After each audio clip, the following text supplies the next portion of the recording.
Hello and welcome to this week's guided reading with me, Becca Handley, for the 2nd to the 8th of September 2024, and it's a new month. September, the back to school energy here in the UK. If you are in the Northern Hemisphere, obviously we're coming towards the end of the summer. Another summer is starting to ebb away as we move into autumn. And in the Southern Hemisphere, it's the end of winter. I'm sure there's a few happy people out there knowing that spring is about to start springing.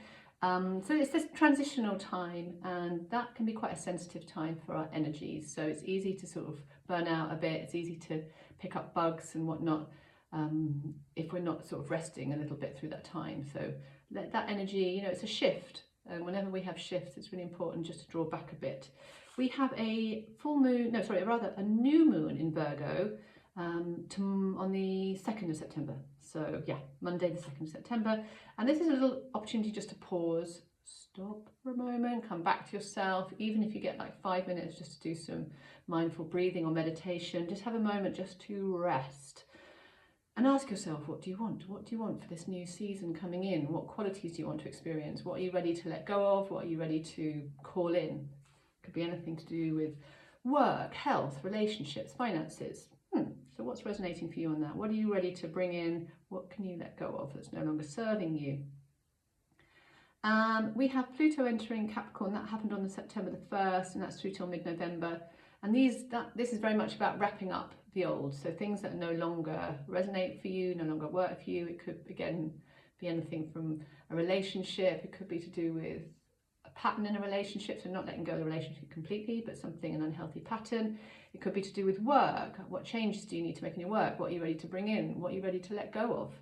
And then we have, on the 4th of September, Mars is entering Cancer. That's all about boundaries and being really clear about your boundaries, and that lasts for the next 6 weeks. So where can you really honour your boundaries more? Because a lot of lovely, healing, spiritual people can be a little bit loose with their boundaries, and that does not serve us. So, whilst it is good to be a loving person, helping other people, if your well is not reasonably full and you're not in sort of an amazing place yourself, just giving and not topping yourself up and honouring your well-being is not going to serve anybody at all.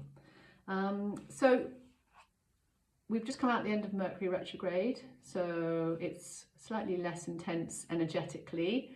Travel should be less bumpy if you experience any travel issues. We sat on the tarmac for a wee while on the way to our holiday back in August. The first week of September might feel a bit unsteady, but it should sort of even out for the last 3 weeks.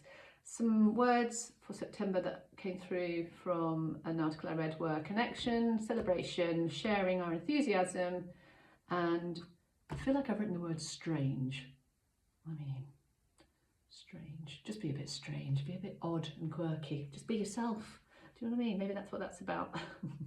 Strange.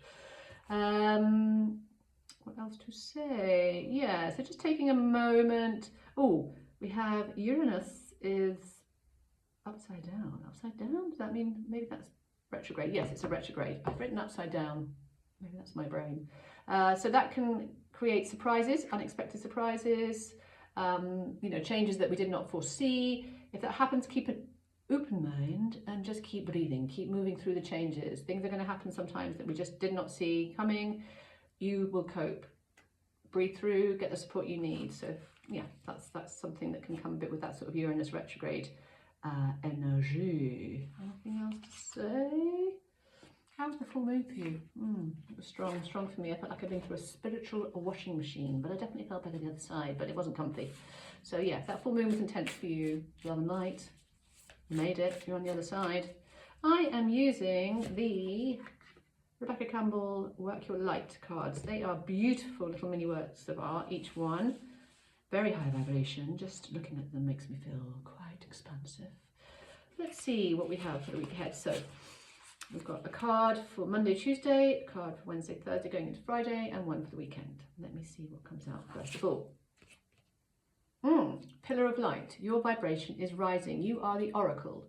Sorry, I've got a slight sniffle here today. Bear with.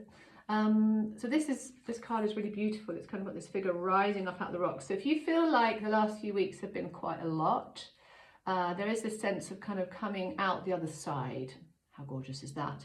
into maybe some kind of calmer waters, or at least you will be able to maneuver yourself through life's changes and trials, maybe with a bit more steadiness. You might feel a little bit more centered. So, and if you're not, what can you do to help yourself feel more calm and centered and grounded? Because change is always going to happen. You know, we are human, things happen, things don't work out, you know, illness, loss, all of these things happen to us, changes in jobs, sometimes things happen that we did not foresee. But we remind you, this is a reminder that you have the ability to move through any challenges. Stay connected to your breath, stay connected to your higher voice, or that inner voice, stay connected to nature and the ground. Mother Earth will get you through, stay grounded, and support. Make sure you've got good support on the ground, good mates around you, or maybe a therapist or a body worker, someone that can help you right now. So that is the start of the week. Your vibration is rising, and also share your wisdom. You're wise, you've got insights. You know, sometimes, although I believe we have all the answers within, it can be really helpful to talk to someone else who has a slightly different take on it and isn't maybe caught up in the emotions of the experience we're going through. So, you know, it might be that someone leans on you at the start of this week for some guidance, and trust that you will guide them. You know, tune in, but you don't always have to offer advice. Maybe it's just about listening ears. Right, let's see what we have in the middle of the week. Trust the niggle. What is the niggle trying to tell you? Here we go. This is, midweek. Don't dismiss your feelings. That's what this card is saying. If there's something that doesn't feel right, feels off, that, you know, and you really have sat with that feeling, and it's not like an anxiety or a fear-based, sort of mental, mind-based anxiety. If it's more coming from your body and your emotions, listen to it. You know, trust the niggle. What is the niggle trying to tell you? Don't ignore your intuition. Don't ignore your invoice. It's there to guide you. We all have access to that. So if something around the middle of the week feels off, doesn't feel right, or it could be guiding you to something positive. It could be that there's a niggle saying, you know, take that opportunity, say yes to that job, go on that date. You know, it's not always about a negative thing. This trust the niggle is about listening to your inner being and trusting that guidance to move you forward. So trust the niggle midweek. And then we have a last card for the latter part of Friday going into the weekend. Oh, lovely. Don't dim to fit in. How are you dimming your light? Light. Oh, you got a light, boy? I'll try that again. Don't dim to fit in. How are you dimming your light in order to fit in? Look at this card. It's like someone wearing an amazing big kind of fur coat. You know, a lovely sort of an outfit. You know, where at the weekend, maybe put on something really great that you bought recently that you haven't worn yet. You know, just enjoy yourself where you can. Life is so short. It really is. You know, you ask any person towards the end of their life and they'll just say it's just flown by. So where can you find some joy this weekend? Where can you speak your truth? You know, a lot of people who are sort of more open to a sort of spiritual way of being can also be people pleasers, and sometimes we ignore our own needs by putting someone else above us or before us, and again, that doesn't serve anybody. So where are you not listening to your needs, and where can you listen to your needs this weekend? And just have some fun. Yeah, just be true to you. We're all beautifully different. We're not robots. We didn't come in these little tiny boxes. And more of us are kind of waking up to our power and our personalities and these sides of ourselves that maybe we thought we had to keep quiet. Particularly certain kind of, if you're a British person, there can often be that kind of, you know, don't make a fuss, don't stick your head above the parapet. No, stick it above the parapet. Yell out. You know, just let yourself be seen for a bit. You don't have to shrink like a little violet. And it could be about taking an opportunity, and maybe an opportunity's been offered to you and you're having that imposter syndrome.